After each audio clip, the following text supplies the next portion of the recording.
We want to continue with our discussion on needs assessment. Last time, we understood what is meant by needs assessment and why needs assessment is undertaken. So today, I want us to look at the tools that are used to conduct the needs assessment in the community. Sometimes we call them tools, sometimes we call them the methods. Maybe I need to observe that when we talk about needs assessment tools, we're simply referring to the instruments. They're not physical instruments that are used to gather information and data during community needs assessment. Sometimes we call them the methods of needs assessment. This discussion will focus on 4 main tools. These are community meetings, questionnaires, interviews, and focus group discussions.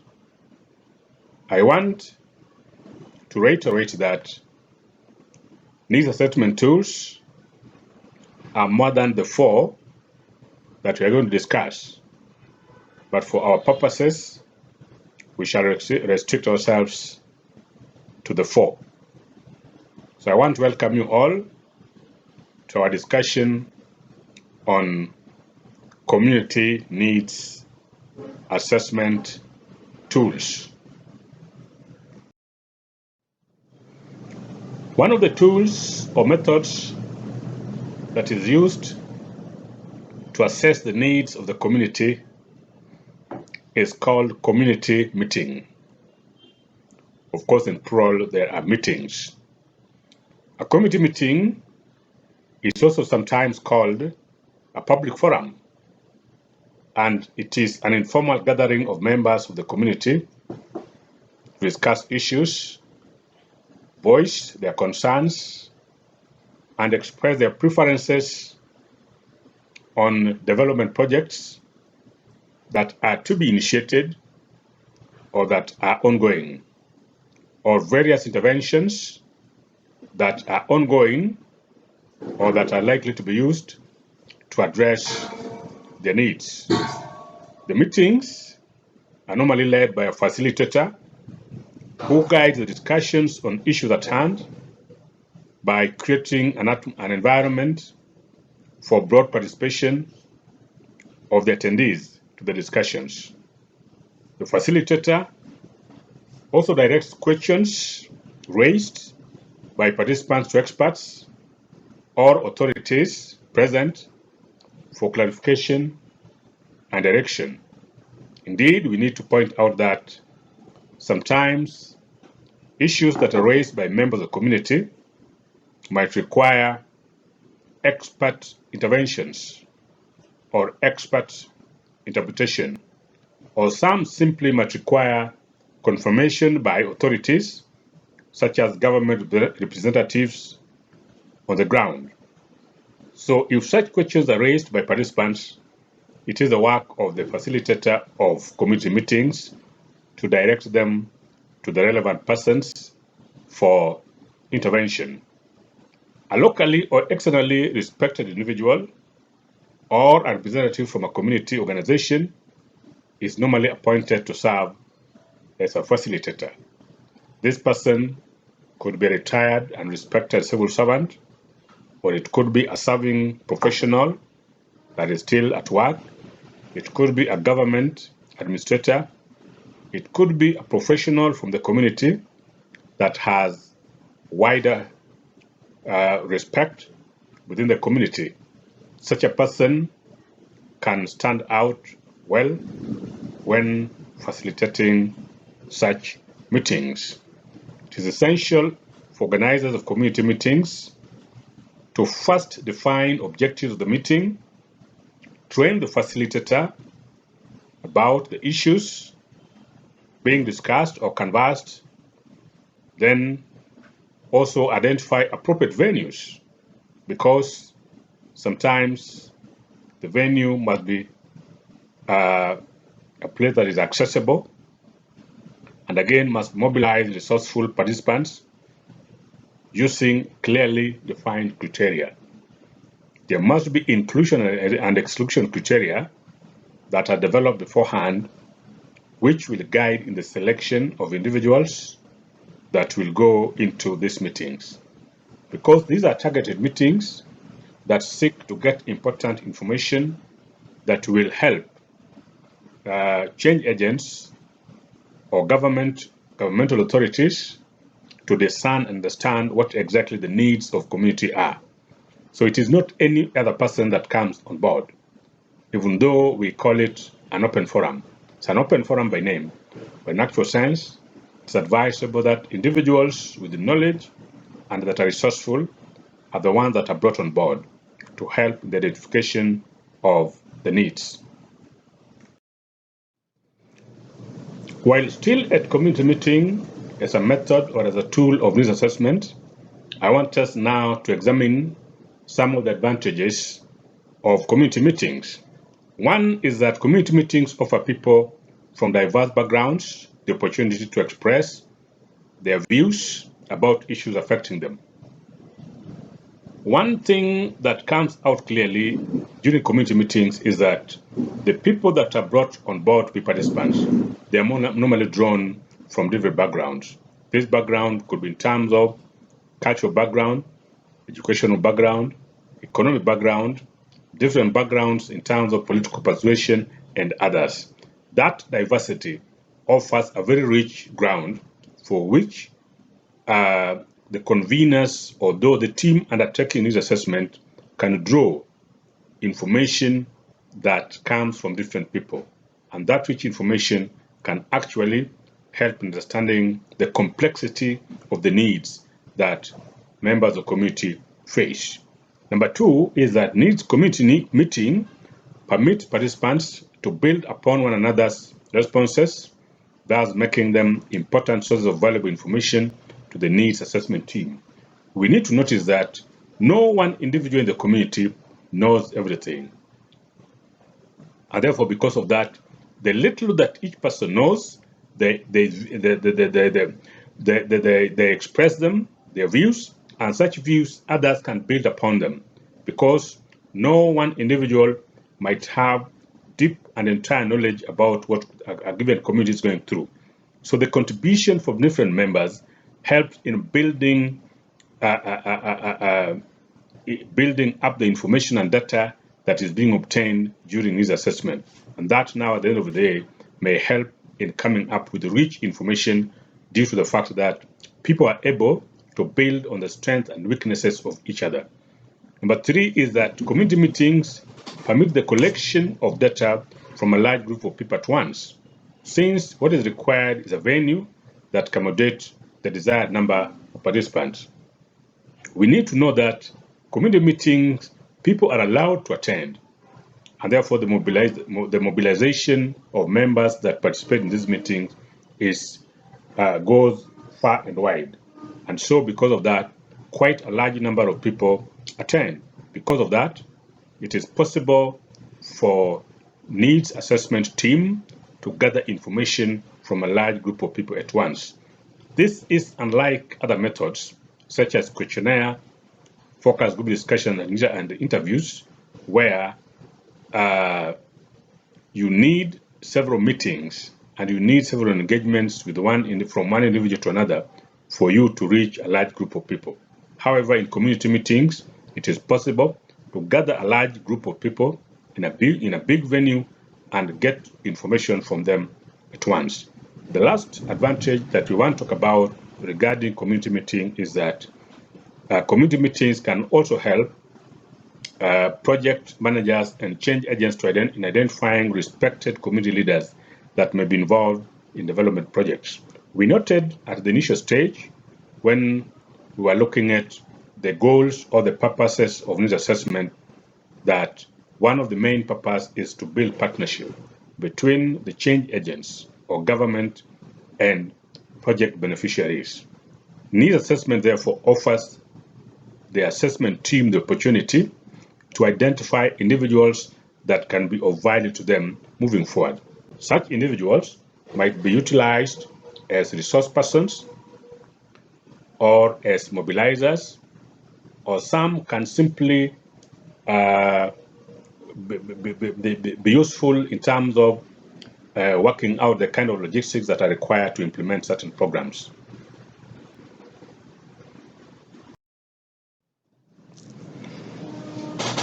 Community meeting as a tool of needs assessment also has certain limitations.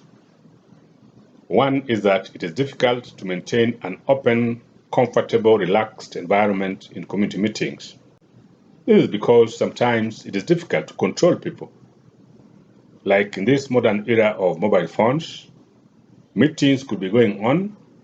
Some people keep on walking out, receiving phone calls. Others allow their phone calls to ring in the room, and therefore it is difficult to restrain them. Even if house rules are established before the meetings begin, there is no guarantee that every member will respect those house rules. So that is one major disadvantage of community meeting. The other disadvantage is the difficulty to keep the conversation on topic in the community meetings, as some participants may disagree or rather digress from the topic of discussion. Indeed, you may be discussing about, say, water is a need and the extent to which it affects the community. Now, depending on the condition that the community finds itself, some might digress to start discussing issues of insecurity, issues of food, issues of education, and even expressing their dissatisfaction with the local and national leadership. And in that sense, therefore, that digression might keep off, might imply that participants are not keeping within the topic. Sometimes it is difficult to control some people. For instance, if they feel that the issue being discussed, even though it is important, but it's not the most pressing need. The other disadvantage is that community meeting may be influenced by social constraints, such as gender, disparities, age, power dynamics, cultural norms, literacy levels, among others. Sometimes there are meetings that require that people of different gender are brought on board, so that the conveners might ensure that they have brought in women and men. And then, because it's an open forum, sometimes women might not speak out their issues freely, or even if they do, certain gender stereotypes and also the cultural norms might either undermine the ability to express and articulate their issues properly. There are also issues of power dynamics. For instance, if you go to some communities where the institution of eldership is still highly respected, then the elders are likely to be the one talking, and their views might be perceived by others as those that represent the views of the community. There are also instances where issues of literacy can also affect the quality of deliberations. Some issues that are being discussed might be technical or might require deeper levels of literacy, which sometimes might be lacking among the participants. In that case, therefore, the quality of discussions that come out might not be as informed as may be required. In that case, such constraints, therefore, can affect the quality of the outcome of such meetings. Lastly, community meetings might be dominated by some people. For instance, politicians might dominate such meetings, administrators, governments, professionals, and even civil society organizations might dominate such meetings to the exclusion of other members. So that even however much we say community meetings are good, there are chances that it can be dominated by certain people based on their knowledge, their influence, resources, among others. Despite these limitations or disadvantages, community meeting, it still remains an important forum. What matters is for the conveners to ensure that these disadvantages are constrained, they are limited so that they do not adversely affect the outcomes of such meetings. Questionnaires is also a tool that is used in the assessment of community needs. Sometimes it is called a survey, and basically it is used to assess the strengths, the weaknesses, needs, and even existing assets as perceived by members of the community.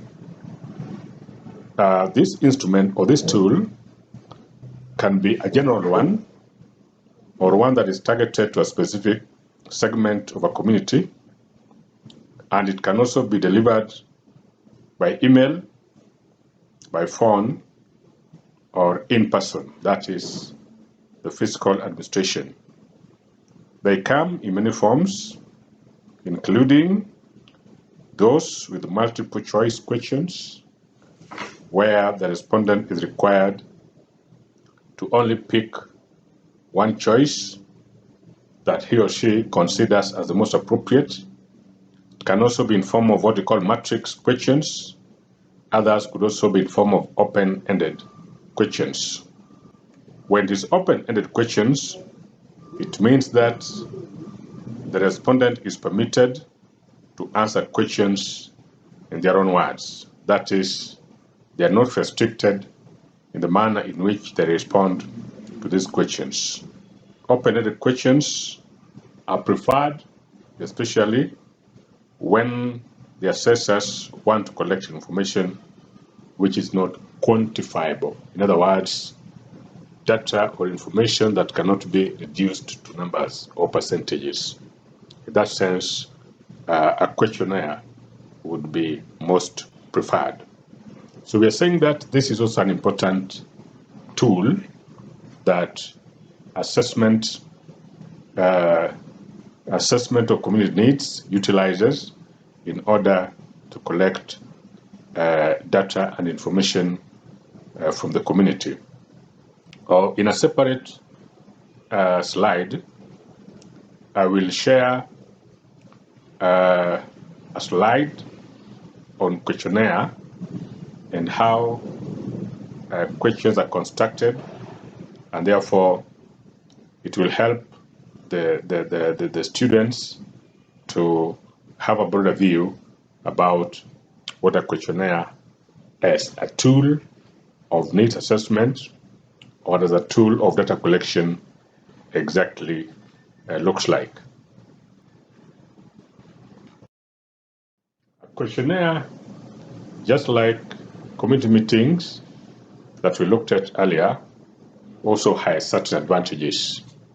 So I want us to look at some of the advantages of a questionnaire as a tool of needs assessment. One of the advantages is that they are less expensive, especially the self-administered ones, where research assistants need not to be hired to perform the face-to-face interviews. What we mean here is that sometimes it may be required that people whom in the context of needs assessment are called research assistants are hired so that they can administer the questionnaires. If that were not to happen, then the other instrument or the other means would be to administer them via online. And when that is done, then they become quite cheap to administer, because the costs that could have been incurred to cater for the logistics of taking research assistance to the field is therefore avoided.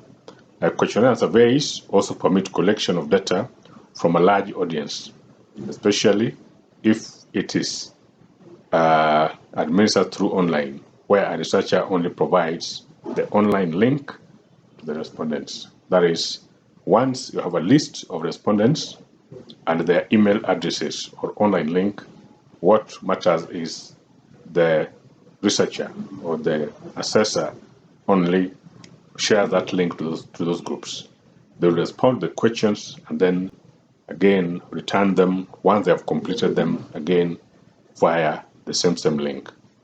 The other advantage that is seen with questionnaire is the easy analysis and visualization of the results, since they provide quantitative data which is easy to analyze and interpret. That is, if we want to have a clear view of what the situation is, once results or responses in the questionnaire have been analyzed, it is easier for graphs, for tables, and other means of reporting the results. Once that is done, then it is easier for the assessors to see in summary form the situation as it is on the ground through the use of numericals and percentages, among others. Again, the other advantage is that online and email surveys allow respondents to maintain their anonymity, which puts respondents at ease and encourages them to answer truthfully. It should be noted that sometimes respondents might have fear and therefore might not be truthful when the research assistant or the assessors are present. And therefore, if the alternative of sending them information via email or via online, then the absence of the researcher or the assessors can give them confidence to respond to questions without fear. And that anonymity makes it clear for them, and therefore they are likely to be truthful. And again, they are likely also to feel more encouraged to respond to questions. But there are also disadvantages of questionnaires. So let's look at some of the disadvantages of questionnaires as a form of data collection. One of them is that there's a chance that some questions may be ignored or left unanswered by the respondents, especially long and complicated questionnaires. Some questionnaires can be quite long and therefore require a lot of time on the part of respondents to respond to them. Others might simply be complicated, and because the researcher and the assistant might not be present to explain them, then when faced with such difficulties or fatigue in responding to the entire questionnaire, then the respondent might sometimes choose to leave some of the questions unanswered. That means, therefore, that the issues that the assessor was investigating, for him now to appreciate fully the extent of the needs that exist in the community, then might not be possible because of lack of response to some questions. The other disadvantage is that there's a possibility of differences in understanding and interpretation of the questions by the respondents. This is especially so with mailed or online questionnaires, where the researcher or his assistants are not present. Indeed, the way people understand certain questions might not be the same. For instance, the word sex. Some people might understand sex in terms of being male or female, while others might understand sex as the sexual intercourse. And therefore, the difference, understanding and interpretation they may give to certain terms or questions might not be the intended meaning that the assessment had sought. Therefore, it is important that the researcher is present to clarify such terms, especially when it appears that some of the respondents appear to have a different meaning to it from the one that the questionnaire intended to elicit.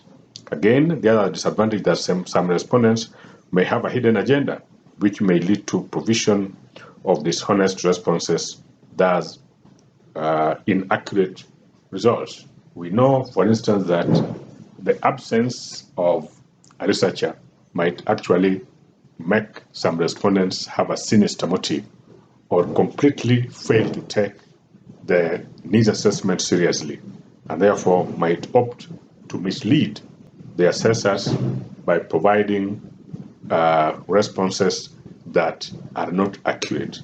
That means, therefore, that at the end of the day, it might not be possible for the assessment team to portray the actual issues on the ground. For instance, if one was, say, looking at issues of insecurity in a given area, and among the respondents that the assessment team seeks their views on insecurity, say, are the security officers, the senior officers, sometimes they may not provide accurate information, especially if the situation is that the area is completely insecure. By doing so, they might feel that they are actually broadcasting the fact that they are not delivering on their mandate as security personnel or person that is in charge of security.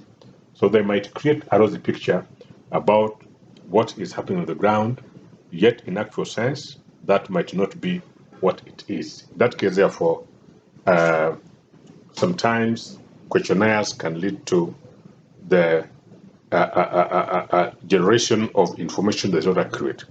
The last disadvantage is that sometimes it can be unsuitable for some respondents, such as those with visual or hearing impairment or other impediments such as illiteracy.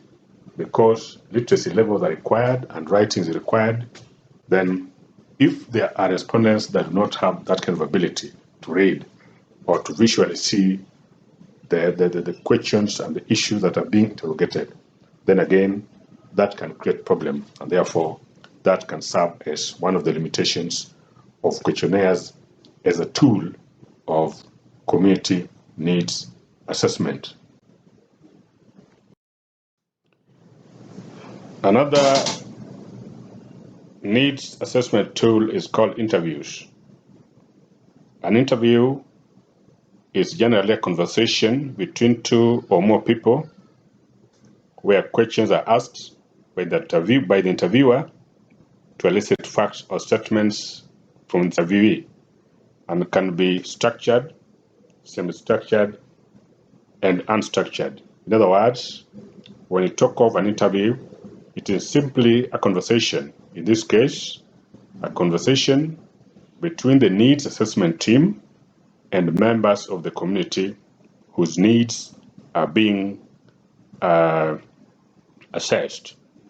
It is basically designed to enable the respondents to provide information, views, opinion, and feeling on a given subject, and may be confined to one individual, or it can be administered to several people. As we noted earlier, interviews can be of three types, that is structured, semi-structured, as well as unstructured. Structured interview is one in which the assessor has a predetermined list of questions which are presented to the respondents. That is, if, say, you want to understand an issue, say, about water in the community, then assessor in this case has a given list of questions about water, and the conversation is confined or restricted to those questions that have already been outlined. That's why we call it structured interview. Then we have what we call a semi-structured interview. A semi-structured interview is one in which the interviewer also has a clear list of issues to be addressed and questions to be answered. but there is some leeway. That is, there is some element of flexibility. That is, the conversation is allowed to go slightly outside the questions that have been posed, but still must be relevant to the issues under inquiry. So that even when we talk of a semi-structured interview, we still have questions, but the conversation is not entirely restricted to those questions. There can be follow-up questions and there can be follow-up conversations. But as long as such follow-up question and conversation are still restricted to the broader issue that the interviewer is seeking from the respondents. Then we have what we call unstructured interview.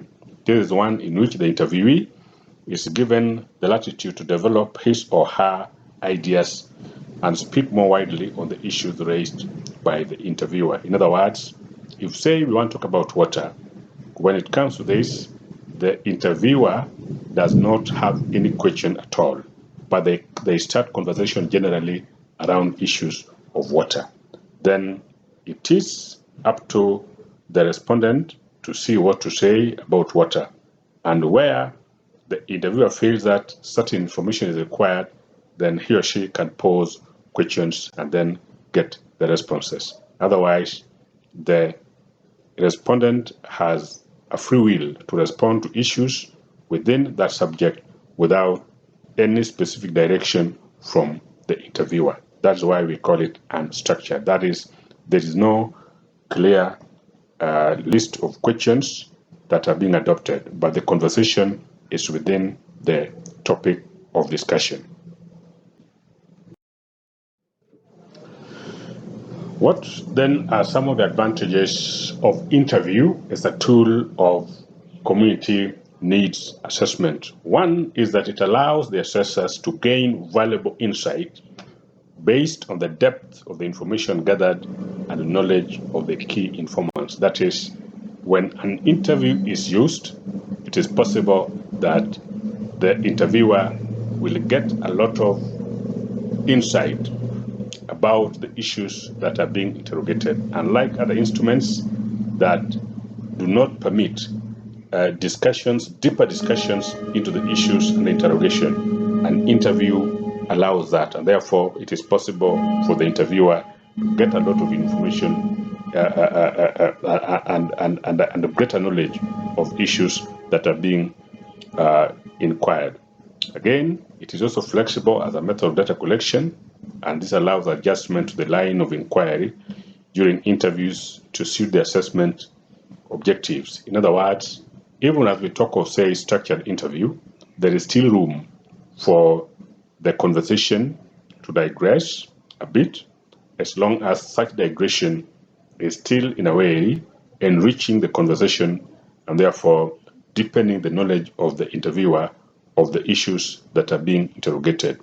Because of that, that flexibility, sometimes people find it easy to respond to an interview question than other forms of data collection tools. The other advantage is that it enhances high response rate due to the physical presence of the assessors, which offers opportunity to clarify issues that are not clear to the respondents. That is, once an interview appointment has been scheduled and both parties agree to avail themselves, there's a possibility that the person will turn up, and therefore, if, say, a given number of persons were to be interviewed, it is possible that as long as they have confirmed their availability, it is possible that they will attend, and that, in that case, therefore, the rate of response, not only in terms of how many respondents turn up, but also the issues, the answer of the responses to the issues being investigated is quite high, because the interviewer is present, and where there are certain difficulties that the respondent is facing in terms of interpreting and understanding certain questions, then the interviewer can clarify and explain and simplify such questions so that they are responded to with ease. Again, the other advantage is that interviews are particularly good at producing data that deal with topics in depth and detailed as it permits prolonged probing of issues. That is, if an interview is used, it is possible that detailed information can be obtained, because if any given response does not sufficiently answer the question, then the interviewer has the opportunity to have to ask follow-up questions or probing questions so that the issue is understood in detail.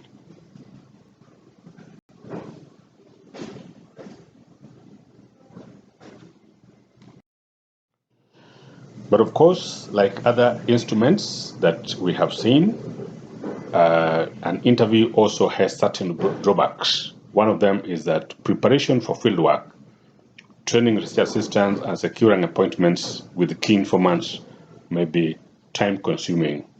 Indeed, sometimes the kind of people that are meant to be interviewed could be senior people in society, and some of which could have very tight and busy schedules, to the point that seeking appointment with them might sometimes not be easy because of the many things that require their attention on a day-to-day basis.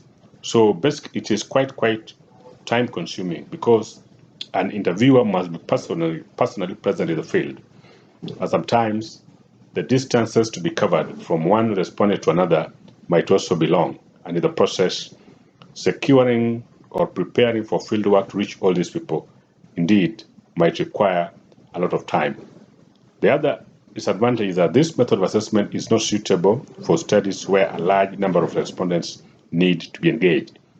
Yes, because you need considerable amount of time to engage one respondent, say 2 hours to engage one respondent.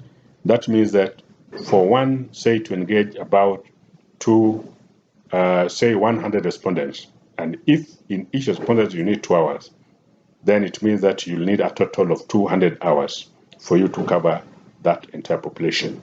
That indeed can be a quite difficult task, both in terms of seeking appointments, in terms of creating time, and also in terms of the resources that are required to achieve that particular feat. Then there are disadvantages that some respondents may also perceive being interviewed as an invasion of their privacy and thus upsetting to them. Indeed, the presence of an interviewer sometimes might, in many cases, be received well by the interviewer. Indeed, there are instances where the interviewer is a complete stranger to the respondent, and there's a possibility that some respondents might find it difficult to reveal certain information, either about them or about community, to individuals that they are yet to gain sufficient confidence. And in that case, therefore, they may not provide information fully, but only that bit that they find themselves comfortable to say. Otherwise, those that are deep and which could have provided deeper knowledge about issues being investigated, they might prefer not to give because of the relationship between the interviewer and the interviewee, which is not only new, but also needs time to be cultivated. The other disadvantage is that the identity of the assessors may also affect the responses of the interviewee. Quite often we know that sometimes the interviewee might want to know, who are you? What information, the information you're gathering from me, what do you want to use it for? Is it going to implicate me, or what exactly? Sometimes, however much assurance the interviewer provides that the information is simply for purposes of understanding the needs of the community, sometimes they may not feel quite satisfied and convinced that indeed that is what the interviewer is going to do with that information. And because of that, again, sometimes a lot of information might not be diverged to the interviewee, and therefore getting in-depth knowledge about the needs of the community might actually not come out.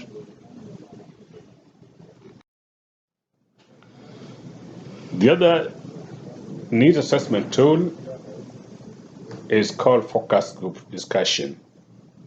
And a focus group discussion involves gathering people from similar backgrounds or experiences together to discuss a specific topic of interest. It is normally considered a form of qualitative assessment, which is used to gain in-depth information about communities, perceptions, attitudes, beliefs, opinions, or ideas on issues and inquiry. This method aims to obtain information that from a purpose to obtain data or information from a group that is selected purposely rather than from one that is representative. Why do we say so? In focus group discussion, the interviewer or the assessor considers certain groups as being important in terms of obtaining the kind of information that he needs to enable him or her understand the needs of the community. Therefore, the people brought on board might not be sourced from the broader or the wider base of the community, but simply a group that, in the opinion of the assessor, can be useful in providing relevant information that enriches his or her understanding about the needs of the community. And therefore, the respondent is guided by a moderator who introduces topics for discussion and helps the group to participate in an open and frank discussion amongst themselves. The moderator here can be the assessor or a person that the assessor has appointed to undertake the assessment on his or her behalf. So the work of the moderator is simply, as the name suggests, to moderate debates, to allow people to talk and give others a chance, take note, and also where certain issues are not clear, the moderator again can pose additional questions to enhance or expand the understanding about the issues that are being discussed.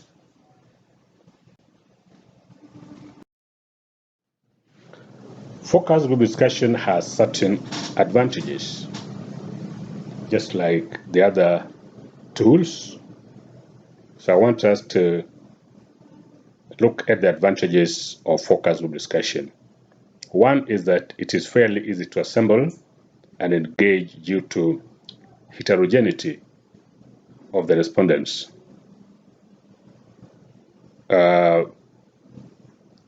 And maybe I need to correct that. It should not be heterogeneity, but rather homogeneity of the respondents. This is because you want groups that understand the issues that you seek to address. And therefore, if say you want to understand something about students, then it is the students that you bring on board. If you say it is doctors, then it is doctors. And therefore, that homogeneity, it becomes easier to assemble them because of that uniformity. Again, focus group discussions facilitates group dynamics, which can be a source of useful information, which is largely absent in individual data collection.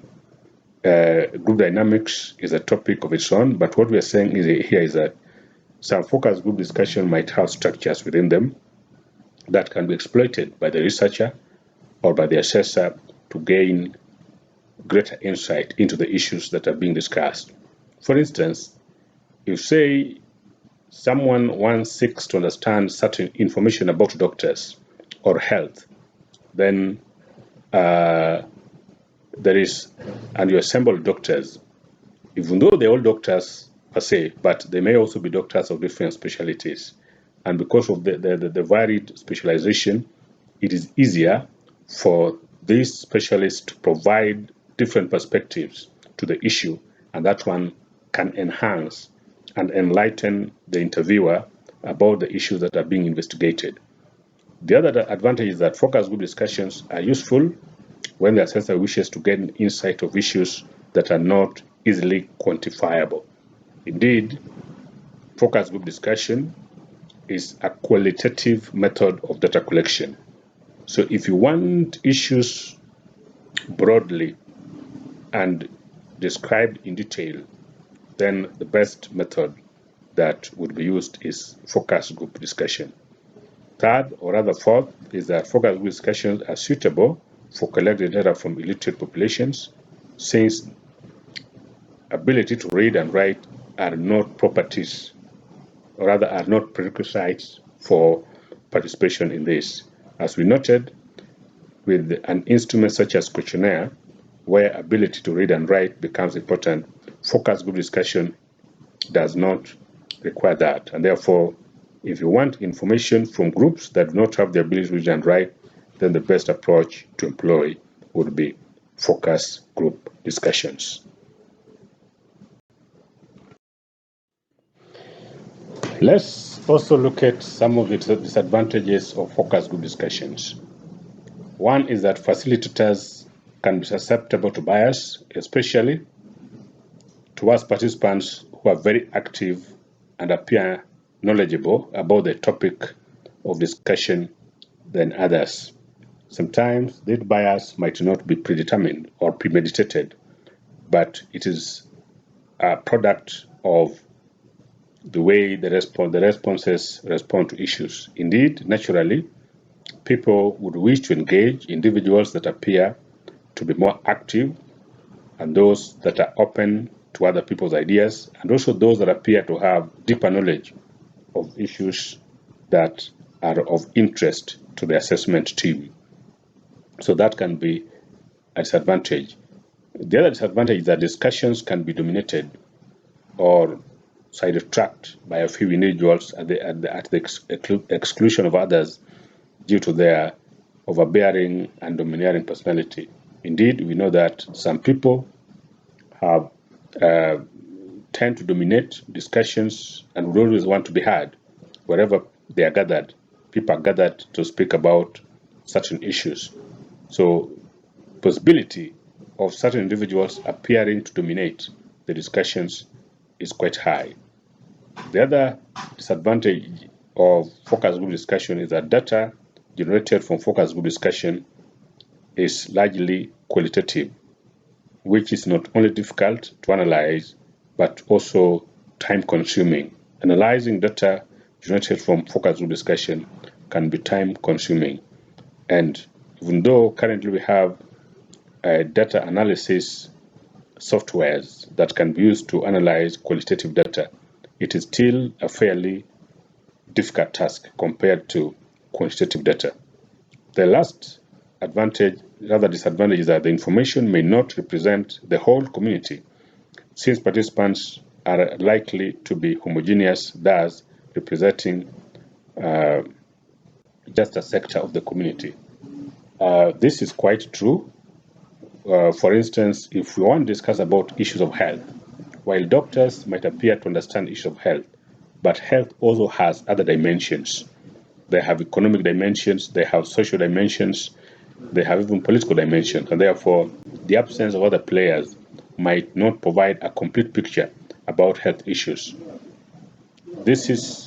And that's why we say that this can be a serious limitation of focus group discussion as an instrument of, or as a tool of, community needs assessment. That is the end of our discussion. I want to ask any student or any person that is going through these slides that may not have, that may want certain issues clarified for them, to simply raise either during class or through comments. Thank you so much for your time, and may God bless you.